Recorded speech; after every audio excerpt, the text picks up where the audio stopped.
유다 왕 여호야김이 다스린 지 3년이 되는 해에 바벨론 왕 느부갓네살이 예루살렘에 이르러 성을 에워쌌더니 주께서 유다 왕 여호야김과 하나님의 천 그릇 얼마를 그의 손에 넘기심에 그가 그것을 가지고 신할 땅 자기 신들의 신전에 가져다가 그 신들의 보물 창고에 두었더라.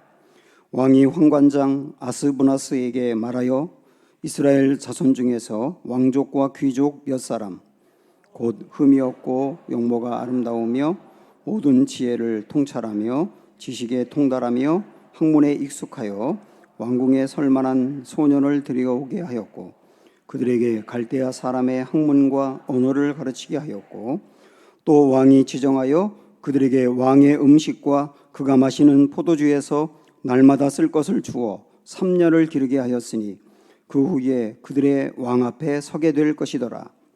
그들 가운데는 유다 자손 곧 다니엘과 하나냐와 미사엘과 아사랴가 있었더니 황관장이 그들의 이름을 고쳐 다니엘은 벨드사살이라고 하고 하나냐는 사드락이라 하고 미사엘은 메삭이라 하고 아사랴는 아벤느고라 하였더라.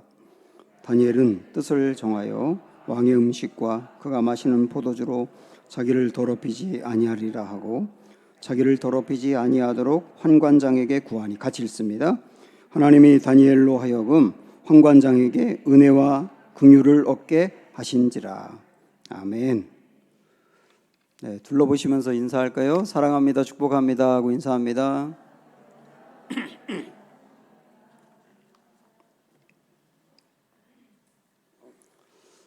저는 집에서 강아지하고 함께 살고 있습니다.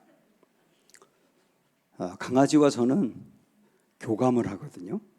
서로 사랑을 주고받고 그러는 시간이 저는 참 좋아요. 그리고 또 놀기도 하고 그렇습니다. 그런데 강아지하고 제가 서로 교감을 하려면 물론 강아지도 어떤 사람의 수준을 조금 아는 건 있지만 궁극적으로는 사람인 제가 강아지의 수준으로 내려가야만 교감이 됩니다. 그렇지 않고는 교감하기가 참 어려워요. 저는 그걸 보면서 알게 됐습니다.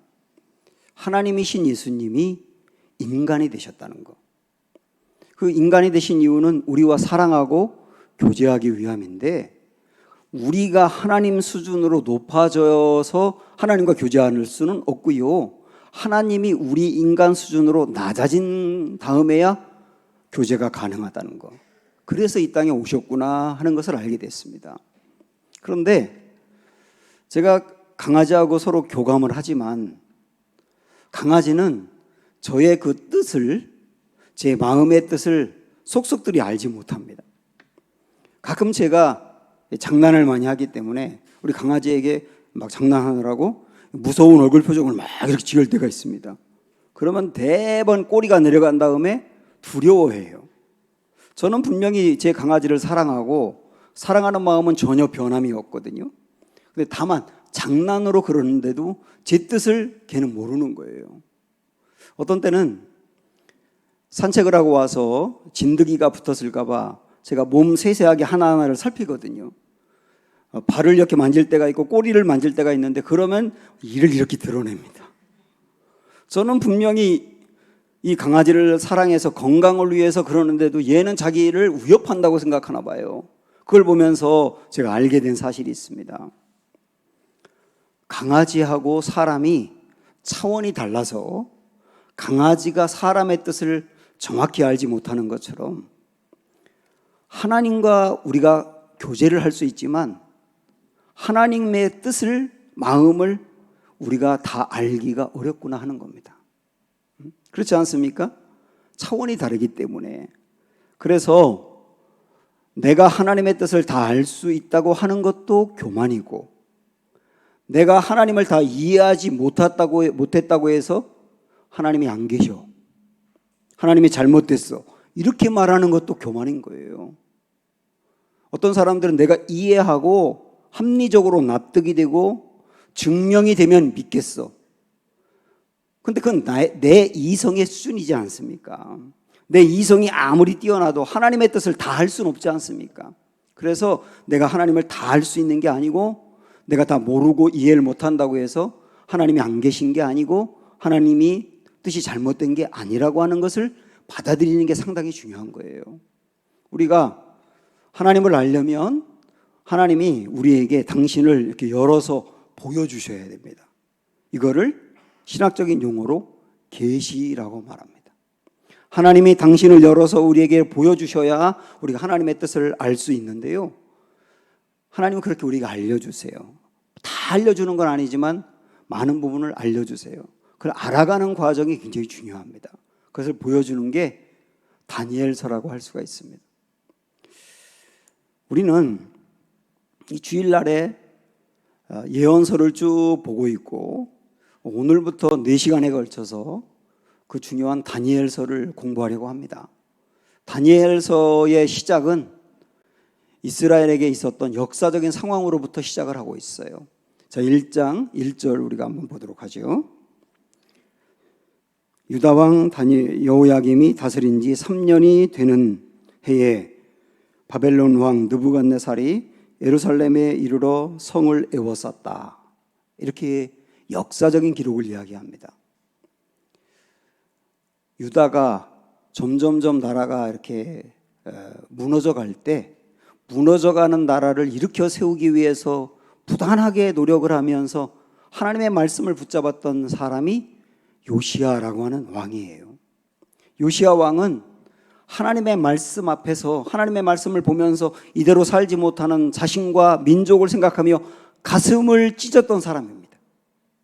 그런데 그 요시야 왕의 아들 중에 하나인 여기 나오는 여호야김이라는 사람은 자기 아버지는 하나님의 말씀 앞에서 자기 가슴을 찢었는데, 이 여호야김은 하나님의 말씀을 면도칼로 찢었어요.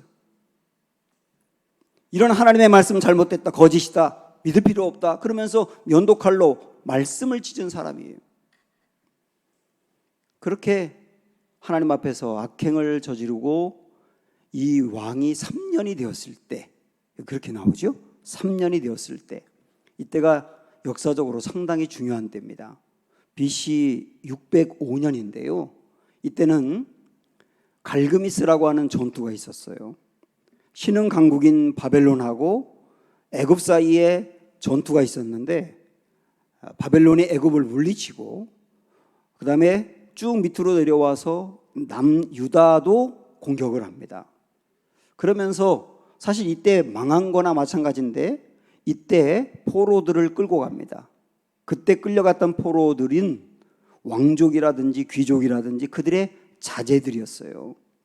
로마도 어떤 나라를 정복하고 나면 그 나라의 왕자라든지 귀족들을 볼모로 잡으면서 그들을 교육을 시켰습니다. 교육을 시켜가지고 로마화 해버렸거든요. 바벨론도 똑같은 정책을 썼던 것 같아요. 그때 끌려갔던 사람 중에 한 명이 다니엘입니다. 그리고 그의 친구들이 함께 끌려간 것이죠. 바로 이렇게 유다를 공격하고 포로를 끌어간 사람이 느부갓네살 왕이에요. 간 4살의 왕이 된 사람입니다. 제가 농담했는데 여러분 너무 진지해서 제가 좀 당황했어요. 느부갓네살이 예루살렘을 공격하고 그 다음에 성전 안에 있는 여러 가지 많은 보물들을 가지고 갑니다. 2절 보시면 그게 나와 있어요. 다 같이 보세요. 시작. 주께서 유다 왕 여호야김과 하나님의 전 그릇 얼마를 그의 손에 넘기심에 그가 그릇을 가지고 신할 땅 자기 신들의 신전에 가져다가 그 신들의 보물 창고에 두었다. 이렇게 나옵니다. 그런데 여기 2절 여러분 가만히 보시면 우리가 표면적으로 딱 볼 때는 느부갓네살이라는 사람의 힘이 강력해서 그가 위력으로 예루살렘을 공격하고 많은 물건들을 가져갔다, 이렇게 볼 수 있어요. 이게 표면적입니다. 그런데 이 말씀에서 뭐라고 말하느냐면 이 일을 하신 분이 누구라고요? 주께서라고 했어요. 주께서, 하나님께서 느부갓네살의 손에 유다를 넘겼다는 겁니다. 참 이해하기 어렵지 않습니까? 왜냐하면 유다라고 하는 나라는 하나님이 특별히 선택한 민족이에요. 특별히 선택하고 사랑한 민족인데 그들을 악한 바벨론의 손에 넘기셨다. 이게 여러분 이해가 안 되지 않습니까? 그래서 우리는 이런 말씀들을 볼 때 아주 중요한 게 뭐냐면 1절은 역사적인 상황을 이야기하기 때문에 현실입니다. 현실. 그런데 그 현실을 2절이 해석을 하는 거예요. 이게 중요하다고요. 현실을 신학적으로 해석을 해야 됩니다. 신학적으로 해석한다고 해서 뭐 거창한 게 아니라 하나님의 시각으로 현실을 해석해야 된다는 거예요. 그러면 눈으로 볼 때 표면적으로는 유다가 망해간다, 느부갓네살이 공격했다, 이게 표면적인 건데 이거를 해석을 하면 주님이 하셨다예요. 아, 그럼 주님은 왜 자기 민족을 이방 민족에게 넘기셨을까?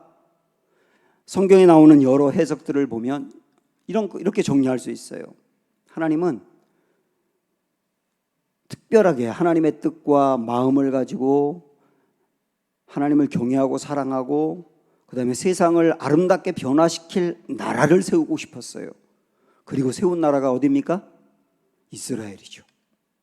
그런데 이스라엘은 점점점 타락해가고 망해가더니 우상을 섬기고 결국 하나님을 떠나고 그래서 형편없는 나라가 된 거예요.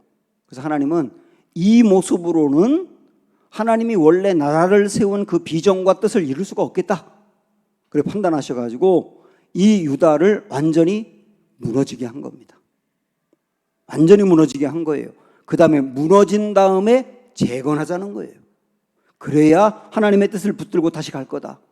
우리 그거 예레미야서를 통해서 배웠지 않습니까? 먼저 무너지게 하고 그 다음에 건설하자. 그런 거였잖아요. 지금 하나님의 뜻이 그런 거였기 때문에 하나님이 이스라엘을 넘기셨다는 거예요. 이게 현실에 대한 해석입니다. 이것은 우리에게도 굉장히 중요한데요. 우리가 어떤 어려운 일을 딱 만나게 되면 그 어려운 일은 현실이에요. 근데 그 현실만 계속 바라보면 무너져 버립니다. 반드시 여러분 현실을 바라볼 때 해석을 하셔야 돼요. 해석. 이 해석은 하나님의 시각으로 그걸 바라보는 거예요. 하나님은 하나님의 시각으로 그 어려운 현실을 바라볼 수 있도록 우리에게 은혜를 베풀어 주시고 눈을 열어 주시는 거예요. 자, 이렇게 본다면 다니엘이 포로로 끌려간 것도 그렇게 해석할 수 있습니다. 여기에 3절 4절을 보시면 왕이 황관장 아스브나스에게 말하여 이스라엘 자손 중에서 왕족과 귀족 몇 사람 곧 흠이 없고 용모가 아름다우며 모든 지혜를 통찰하며 지식에 통달하며 학문에 익숙하며 왕궁에 설 만한 소년을 데려오게 하였고 이렇게 나오죠. 이때 다니엘이 끌려간 겁니다. 그러면 다니엘이 포로로 끌려간 것은 현실이에요. 근데 그 현실을 우리는 뭐로 보자고요? 해석할 수 있어야 된다. 그러면 다니엘이 포로로 끌려간 것을 어떻게 해석할 수 있느냐? 이 해석을 여러분이 이해하기 위해서 요셉의 이야기를 먼저 드려야 되겠어요. 우리가 잘 알고 있는 것처럼 요셉은 대략 17살 정도 되는 나이에 형들에게 미움을 받아가지고 애굽이라고 하는 나라에 노예로 팔립니다. 분명히 눈에 보이는 현실은 뭐냐면 노예로 팔린 겁니다. 그런데 요 상황을, 요 눈에 보이는 현실을 요셉은 어떻게 이해했는지 여러분 이 말씀을 보세요. 상당히 중요한 말씀이에요. 자, 같이 읽습니다. 시작. 당신들이, 여기서 말하는 당신들은 요셉이 형들에게 말하는 거예요. 당신들이 나를 이곳에 팔았다고 해서 근심하지 마소서, 한탄하지 마소서. 그 다음에 하나님이 생명을 구원하시려고 나를 당신들보다 앞서 어떻게 했다고요? 보내셨다고요. 눈에 보이는 현실은 뭐냐면 내가 팔렸다요. 그런데 그거를 요셉은 어떻게 이해했다고요? 나 팔렸다가 아니라 보냄받았다로 이해했다고요. 많은 흉년이 들 것이며 먹을 것이 없을 때 우리 가족들을 건져내기 위해서 하나님이 나를 먼저 애굽으로 보내셨고 그래서 내가 당신들을 건지는 겁니다. 팔렸다가 아니라 보냄받았다예요. 이게 해석이라고요. 만약에 요셉이 나 형들 때문에 팔렸어 라고 생각했다면 형들을 보는 순간 원수를 갚았을 거예요. 그런데 팔렸다고 이해하지 않고 보냄받았다고 이해하니까 형들을 용서할 수 있는 거예요. 그리고 해석이 이렇게 중요하다니까요. 그렇다면 다니엘이 포로로 끌려간 것도 어떻게 해석할 수 있느냐? 그가 포로로 끌려갔다가 아니라 하나님이 그를 먼저 보내셨다. 먼저 보내셨다. 이거는 역사적으로 보면 증명할 수 있어요. 다니엘은 605년에 BC 605년에 끌려왔는데 그 다음부터 정치 무대에 들어가게 되고 정치인이 되어서 무려 대략 70년 정도를 정치인으로 활약을 합니다. 나라의 2인자가 되었어요. 포로로 끌려온 사람이. 바벨론이 무너지고 페르시아가 정권을 잡았을 때까지 계속 다니엘이 건재했단 말입니다. 여러분 성경 펴서 1장 21절을 보시면 이렇게 나와 있어요. 다니엘은 고레스 왕 원년까지 있으니라 이랬습니다. 고레스 왕이 누굽니까? 페르시아 왕으로서 이스라엘 백성들을 고국으로 돌아가도록 허락한 왕이지 않습니까? 이때가 BC 539년이거든요. 그러니까 605년에 끌려가서 539년이면 대략 거의 70년. 이때까지 정치인으로 있으면서 다니엘은 민족의 독립을 위해서 일했던 거예요. 그래서 다니엘의 영향을 상당히 받아서 유다 민족이 돌아갈 수가 있었거든요. 그러니까 하나님은 어차피 망하게 될 이 유다 민족을 건져내고 구원해내기 위해서 먼저 다니엘을 포로로 끌려가겠다는 거예요. 그러니까 다니엘의 입장에서는 나는 끌려온 사람이야. 늘 그렇게 생각한다면 지금 현실이 늘 좌절스럽고 절망스럽고 늘 나는 망했다라고 생각하겠지만 다니엘은 어떻게 여겼느냐? 나는 끌려온 게 아니라 보냄받은 거야. 이 해석이라고요. 사랑하는 여러분, 하나님은 주권자이십니다. 통치자이십니다. 신실하신 통치자세요. 그래서 신실한 방법으로 역사와 한 나라와 우리의 인생을 끌고 가시는 분이에요. 그 하나님이 내 인생을 붙들고 있다. 이것을 늘 마음에 믿고 나아가는 사람이 현실적인 어려움들을 이길 수 있단 말입니다. 상처는 별이 된다 하는 말이 있거든요. 여러분 한번 가만히 생각을 해보면 우리 저나 여러분이나 과거에 정말 감당하기 어려운 고난의 때가 있었을 거예요. 어쩌면 지금 그런 어려움을 당하고 있는 분도 있을 수 있고요. 정말 그때 감당하기 어려운 고난이었는데 지나고 봤더니 지금 그 과거에 정말 힘들고 어려웠던 그때가 지금 나를 지탱하고 있는 거예요. 그렇게 느끼지 않으세요? 과거에 그 험악한 고난, 정말 감당하기 어려웠던 그 고난을 기도하면서 이겨내고 극복하고 그러는 가운데 내가 단단해지고 성장했는데 지나고 났더니 지금 내 이 인생을 뒷받침하고 있는 게 그때 그거란 말입니다. 그래서 지금 내가 눈물 골짜기를 가고 있다 하더라도 이 현실을 너무 금방 판단해버리지 마세요. 이게 아주 중요합니다. 항상 지금 이 현실 앞에서도 내 하나님이 주권자다. 주께서 그렇게 하셨다 한 것처럼 지금 나의 이 상황도 주권자가 하나님이시고 통치자가 하나님이시다. 이걸 마음으로 딱 붙드시기를 축원합니다. 그렇게 이겨나가는 겁니다, 고난을. 그러면 다니엘이 포로로 끌려갔는데 포로로 끌려간 다음에 있었던 이야기도 이런 이야기와 연관이 됩니다. 바벨론은 포로로 끌려온 인재들을 바벨론화 시켰어요. 바벨론화. 바벨론의 충성스러운 일꾼으로 만들어버려야 되겠다. 인재들을.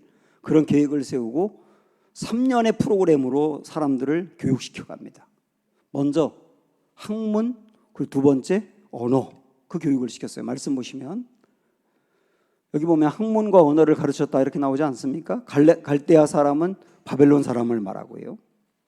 그래서 바벨론의 학문을 가르치고 철학을 가르치고 사상을 가르쳐서 그들의 사고와 삶이 바벨론식으로 되도록 만들어간 거예요. 그 다음에 바벨론의 언어도 가르쳤습니다. 일본이 우리나라 옛날에 했던 것도 똑같아요. 근데 그것만이 아니고 바벨론은 이 3년 동안의 과정에 있는 인재들에게 먹을 음식을 주는데 그냥 일반 음식을 주는 게 아니라 왕이 지정한 음식만 주었어요.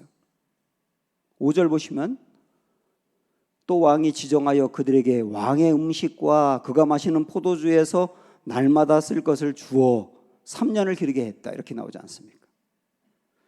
그런데 다니엘은 어찌된 일인지 왕이 지정하여 주는 음식을 거부합니다. 그 유명한 8절 말씀 보세요. 같이 시작. 다니엘은 뜻을 정하여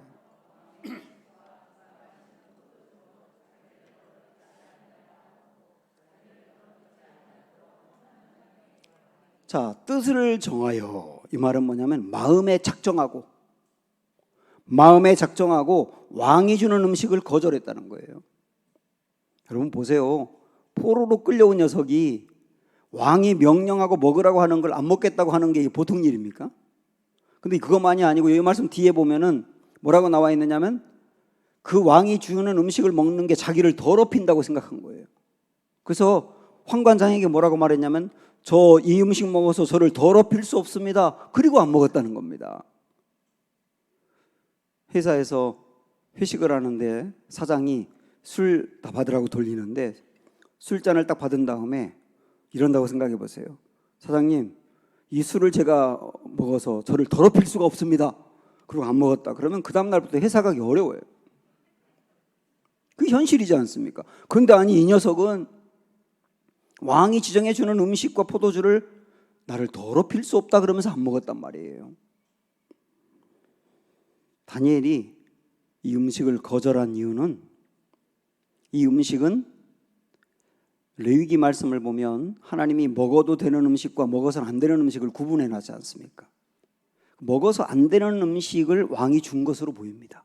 그러니까 이거 먹으면 안 됩니다 하고 거절한 거예요. 또 하나는 이때 당시에는 왕이 하사하는 음식은 먼저 바벨론의 신에게 제사를 드린 다음에 주었던 거예요. 그러니까 이걸 먹으면 우상 숭배라고 여긴 겁니다. 그래서 나 이거 먹지 않습니다라고 거절을 한 거예요. 결국은 다니엘은 이 음식을 먹는 것은 내 신앙의 정체성이 무너지는 일이라고 판단한 거죠. 그래서 음식을 먹지 않는 게 내 믿음의 정체성을 지키는 일이었던 거예요. 가만히 생각을 해보면 지금 우리가 살아가고 있는 이 세상은 바빌론 같아요. 여러분 바빌론이 얼마나 악한지 아십니까? 요한계시록 18장 2절에 보면 바벨론이 무너졌도다라고 하는 말이 나와요. 거기서 말하는 바벨론은 실제 바벨론이 아니고 로마 정권을 말하고 또 악의 축인 사단의 세력을 말하는데 근데 왜 하필 표현을 바벨론이 무너졌다고 했느냐면 바벨론은 전통적으로 악의 화신이기 때문입니다. 근데 바빌론 그러면 악의 대명사예요, 아예. 그래서 바빌론이 무너졌다고 표현할 정도로 바빌론이 악한 나라거든요. 왕이 2장에 보면 어느 날 꿈을 꿉니다. 느부갓네살 왕이. 근데 요상한 꿈을 꿨어요. 도저히 무슨 의미가 있는지 해석을 못하겠어요. 그러니까 나라의 꿈을 잘 해몽한다는 사람들, 지혜로운 사람들을 모아놓고 그들에게 야, 내 꿈 한번 들어봐. 이런 이상한 꿈을 꿨어. 이게 무슨 의미가 있을까 해석해봐. 이렇게 말해야 되잖아요. 근데 왕은 어떻게 했느냐면 내가 무슨 꿈을 꾸었는지 맞춰봐. 여러분 이게 말이 된다고 생각하세요? 아니 자기가 무슨 꿈을 꾸었는지 어떻게 맞춰요 그걸. 근데 그걸 맞히지 못하면 죽이겠다 그러는 거예요. 이 정도로 악한 사람이 느부갓네살입니다.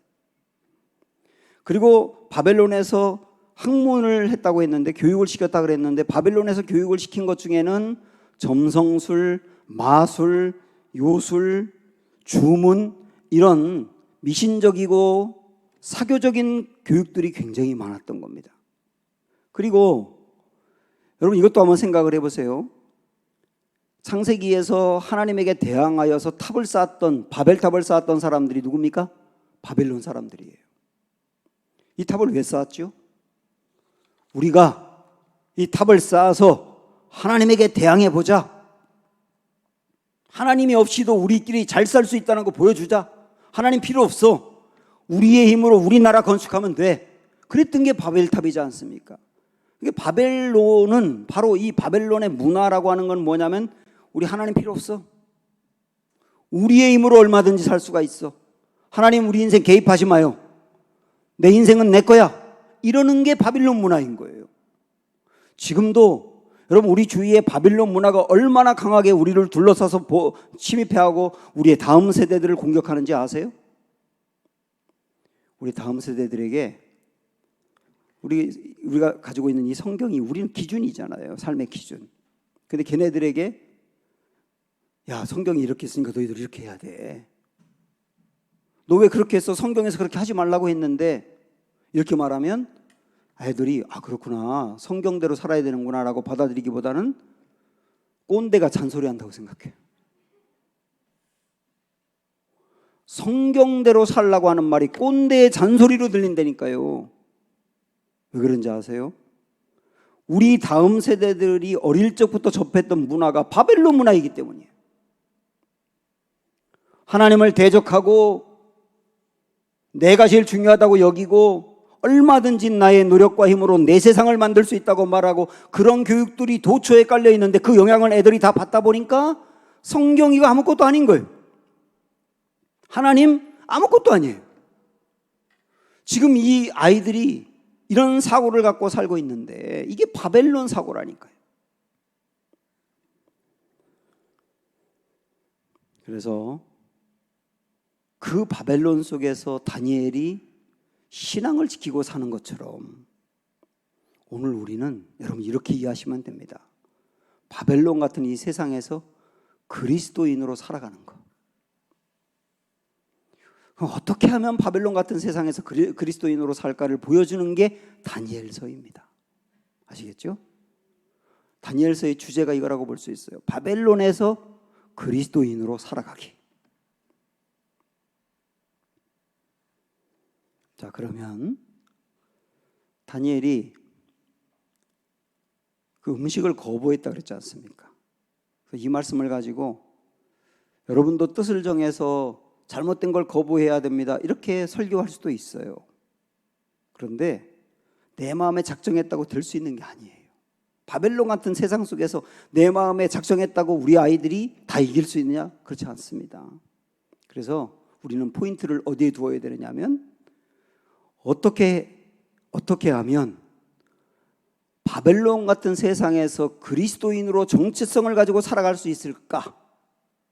바벨론에서 살아가는 이 다니엘은 어떤 힘으로 음식도 거부하고 믿음을 지켰는가? 여기에 초점을 둬야 된다고요. 이걸 알기 위해서 우리는 이름을 연구할 필요가 있습니다. 이름. 바벨론은 끌어온 인재들을 바벨론화 시키기 위해서 첫째 학문, 둘째 언어, 세 번째 음식, 이것으로 교육을 시켰는데 네 번째가 뭐냐면 이름을 바꾼 거예요. 7절 보시면 환관장이 그들의 이름을 고쳐 다니엘은 벨드사살이라 하고 하나냐는 사드락, 미사엘은 메삭, 아사랴는 아벳느고라 하였다, 이렇게 나오는데, 자, 여러분 여기 앞에 한번 표를 한번 보세요. 이걸 보면 이름을 바꿨다는 게 어떤 의미인지 금방 알 수 있습니다. 여기 보시면 원래 이름과 뜻이 있고 바뀐 이름과 뜻이 있어요. 원래 이름은 다니엘이죠. 다니엘의 뜻이 뭐냐면 하나님은 의로운 재판장이다. 그런데 이 이름을 바벨론은 벨드사살이라고 붙였습니다. 벨드사살이 뭐냐? 벨이라고 하는 바벨론의 신이 있어요. 벨이라는 신, 벨신도 다 있죠, 진짜. 벨이라고 하는 신이 있는데 벨신이 보호하신다. 자, 하나님이 재판장이다라고 하는 이름을 갖고 있는 사람에게 하나님이 재판장이 아니야, 벨신이 보호해라고 바꿔놨단 말이에요, 이름을. 그 다음에 하나냐라고 하는 이름은 하나님은 자비로우시다라고 하는 뜻인데 이 이름을 사드락이라고 바꿨거든요. 사드락은 태양의 영감이란 뜻이에요. 이들은 태양신을 섬기잖아요. 태양신. 태양신이 당신에게 영감을 줄 거다, 이런 의미입니다. 그 다음에 미사엘이라고 하는 이름은 하나님과 같은 분 누구인가라고 하는 뜻인데요. 이 이름을 메삭이라고 바꿨는데 아쿠라고 하는 바벨론의 신, 아쿠신 같은 분이 어디 있느냐, 이렇게 바꾼 거예요. 그 다음에 아사랴라고 하는 사람의 이름의 뜻은 하나님이 도우신다라고 하는 뜻인데 이것을 아벤느고, 느고라고 하는 바벨론에 또 신이 있거든요. 느고의 종, 느고 신의 종이다, 이렇게 바꿔놓은 거예요. 자, 여러분 이거 잘 보시면 다니엘을 비롯한 세 친구의 원래 이름은 다 하나님과 연관되어 있는 거예요. 그죠? 하나님과 다 연관되어 있는 이름이죠. 그런데 바벨론에서 새로 바꿔놓은 이름은 전부 다 뭐와 연관되어 있습니까? 바벨론의 신과 연관되어 있는 거예요. 그래서 이름을 바꿔놓은 것은 단지 부르기 쉽게 바꿔놓은 게 아니고, 이름을 바꿔놨다고 하는 말은 하나님 신앙을 바벨론 사람들이 믿는 그 신앙으로 바꾸려고 했다는 뜻이에요. 이게 이름을 바꾸려고 하는 의도거든요. 분명하지 않습니까? 그런데 다니엘은 자기 이름을 벨드사살이라고 바벨론에서 바꿨는데 바벨론 사람들은 자기를 벨드사살이라고 불렀어요. 그러나 다니엘은 자기 스스로 자기 이름을 말할 때는 벨드사살이라고 말한 적이 없어요. 항상 다니엘은 자기 이름을 말할 때는 나 다니엘 이렇게 말해요. 말씀 보세요, 여러분. 나 다니엘이 중심에 근심하며 이렇게 나오고, 나 다니엘에게 처음에 나타난 이렇게 나오고, 여기만이 아니고 8장 15절, 9장 1절, 10장 2절, 12장 5절 전부 다 계속 나 다니엘은, 나 다니엘은, 나 다니엘은. 여러분 이게 무슨 의미인지 아세요? 이런 의미입니다. 나 다니엘입니다. 나는 벨신이 나를 보호하는 게 아니에요. 내가 믿는 하나님, 진정한 의로운 재판장이 되시며 심판주가 되시는 여호와 하나님이 나를 보호합니다. 나 누군지 아세요? 그 하나님을 믿는 사람이에요. 이게 다니엘의 정체성이에요. 오늘 우리 말씀의 제목이 나는 다니엘입니다거든요. 나는 다니엘입니다. 다니엘이라고 하는 이름처럼 나는 의로운 하나님의 사람, 내가 믿는 하나님은 의로우신 재판장이요 심판주, 그분이 세계를 움직이는 겁니다 라고 고백을 하는 거예요. 그러면서 이 하나님을 진짜 믿다 보니까 비록 내가 포로로 끌려왔지만, 지금 바벨론의 사람들이 믿는 신이 위대해 보일지 모르지만 진짜 하나님은 내 여호와고, 여호와 하나님만이 진짜 재판장이고 심판주라는 걸 나는 믿으니까 왕이 주는 음식 안 먹어도 돼요, 이렇게 거절할 수 있었던 거예요. 디모데후서 4장에 보면 바울이 옥중에서 쓴 편지가 있어요. 디모데에게 편지를 썼는데요. 여러분 이 내용을 읽어보기 전에 바울은 지금 로마의 감옥에 갇혀 있는데, 로마의 감옥은 위쪽에 있는 감옥을 상옥이라 그러고 아래쪽을 하옥이라 그랬어요. 근데 하옥은 지하 깊은 곳에 있는데 그 감옥은 사형수들이 가는 곳이에요. 바울은 여기에 갇혔고 자기의 인생이 이제 얼마 안 남았다고 생각합니다. 그때 디모데에게 편지했습니다. 편지 내용 중에 보세요. 읽어봅니다. 시작.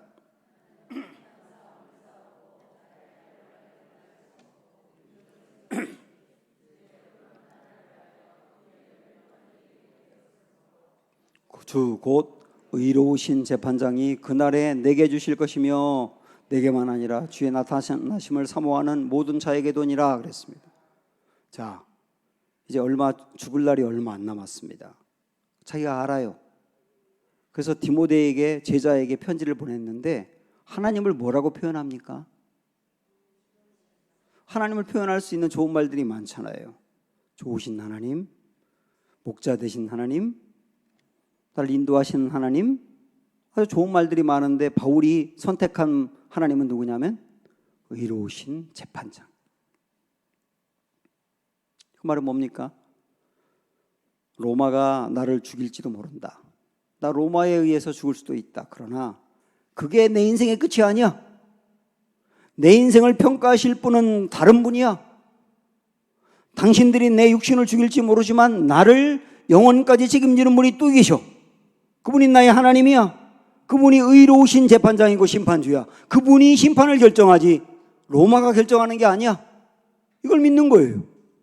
그걸 믿다 보니까 어떤 경우와 상황에서도 의롭게 자기의 길을 묵묵히 걸어갔던 겁니다. 우리 한번 이 문구를 읽어볼까요?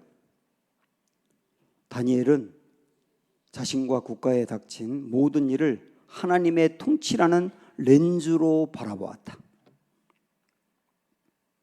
지금 내 눈앞에 닥쳐 있는 모든 일들을 하나님의 통치라고 하는 렌즈로 다시 보는 거예요. 우리도 그러셔야 됩니다. 우리도 그러셔야 됩니다. 어떤 경우든 하나님의 그 렌즈로 다시 보셔야 됩니다. 하나님의 렌즈로 볼 때는 내 하나님은 주권자, 내 하나님은 통치자, 내 하나님은 재판장, 내 하나님은 심판주. 그 렌즈로 다시 보셔야 됩니다. 사랑하는 여러분, 나의 하나님이 여러분에게 크십니까? 네? 나의 하나님이 여러분에게 크십니까? 정말 크십니까?